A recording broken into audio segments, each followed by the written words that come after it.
When it comes to Tales Season 2, I'm not gonna lie, like I said in my previous review, I think, Tales is actually getting kind of stale. That, there really isn't a whole lot that's happening. There hasn't really been too much action. And don't get me wrong, action doesn't make a series, but it's really hasn't been focusing on the, sort of conflict that the story started out with. There really is no conflict when it comes to season, 2. I mean, in the past few episodes, we have just seen, Sora, talking about malevolence, how it's all bad, and how he wants to become a peaceful shepherd to bring peace to the land. He wants to avoid, people getting killed as much as possible, because the fact is, with negative emotions, when it comes to the people that live in this world, the negative emotions that they bring out can actually affect the world in and of itself by creating malevolence. And this is where, these creatures come from. And that's really it. That's what we learned in Season 1. But in Season 2, Saray is just still talking about the same old shit. I want to be this, person who can save everyone, save humanity, save everyone from the malevolence.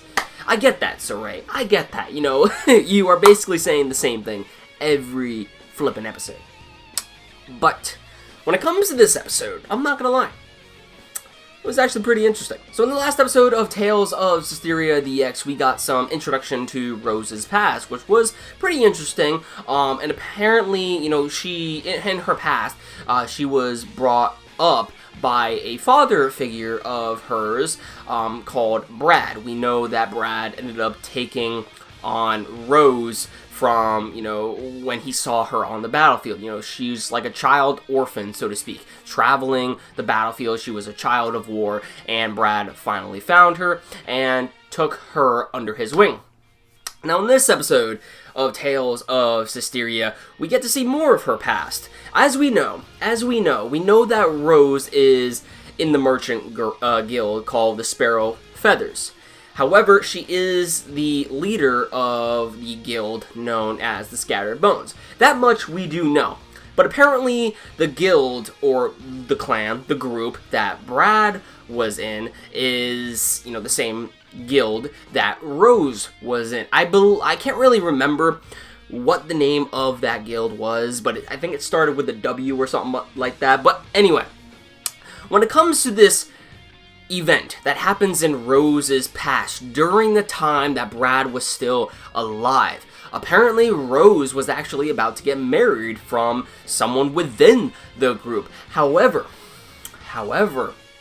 the person that she was going to marry actually ended up betraying and technically killed off the whole guild, including Brad. And I think this event that happened in Rose's past is technically what influenced her character. While she seems of pure of heart, she is also deep down inside, gleaming with hatred, so to speak. She holds hatred to this one individual from her past, and she has wanted revenge on him ever since. And Dezel, which is a seraphim, has been the guardian angel to Rose, so to speak. She cannot see Dezel, but they can communicate on some level because Rose can feel a presence with her, and she can actually communicate with this seraphim.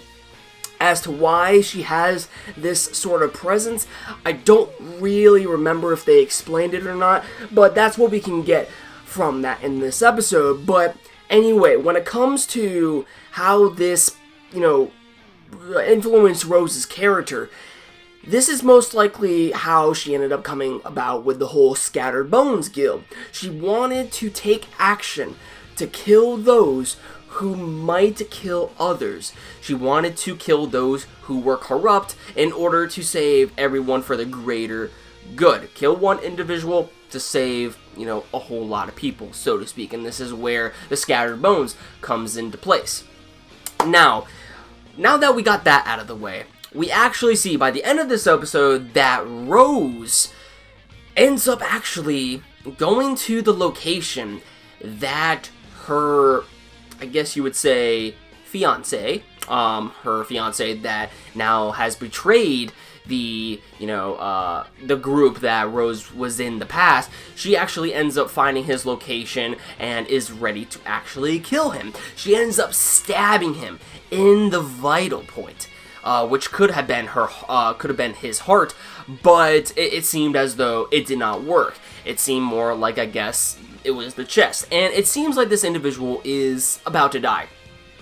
But at the same time, he ends up getting up from his bed and is like, guards, help me out here, and he darts off running. Saray actually arrives at the scene as well. We had Mikleo actually, getting Saray as soon as possible because he knows what Mikleo knows what Rose is going to do, with her actions in the past. And if she kills off her, fiance, her ex-fiance, because of the fact that, she wants revenge, if this does happen, this will cause more malevolence to actually bring about in the world and probably could actually make things more problematic than they already are. So that's when we see Saray and Mikleo arrive at the scene, as well as Rose there, and we have, Rose's ex-fiance running out of the way, and Rose is trying to kill as many, well, I guess really knock out as many guards as she possibly can, because her top priority target is, that one individual. And then Saray is like, Rose, don't, because we know what will happen if Rose does commit the murder to this individual from her past. And then they do something completely stupid. They close it off on that cliffhanger. And all you hear in the background is just whoosh, So, what's gonna happen? We know for a fact that in the next episode, Rose did not kill this individual. We know that. Ending off on that cliffhanger, we've seen this numerous of times in anime and even in manga. More prominently in anime, just due to how the transition plays about. But we have seen this numerous times in anime, so we know what to expect. Most likely, Saray made it just in time and is, going to appear at the scene guarding his body against, the target that Rose wanted to stab and kill. So, will Saray be alright? I'm pretty sure he will be alright. However, it cannot be Saray, but it has to be someone else entirely. But we know for a fact that she did not kill the individual, because we have seen this numerous times in anime, and it's a type of cliche. Okay, so when it comes to this episode of Tales of Zestiria, I'm not gonna lie, I actually enjoyed it to some extent. I thought it was a lot better than the previous episodes this season. So, I enjoyed it. The first half was kind of slow, but the second half actually did build up, and I think it really paid off in the end. It was actually intriguing to learn about Rose's past and how it has affected her from the past into the future. So, yeah, I really liked this episode of Tales of Zestiria. Well, liked it a little bit, I guess you would say. Let me know your thoughts in the comments down below on what you guys thought about this episode, and with that out of the way, I will catch you all in the next video. Thanks for watching.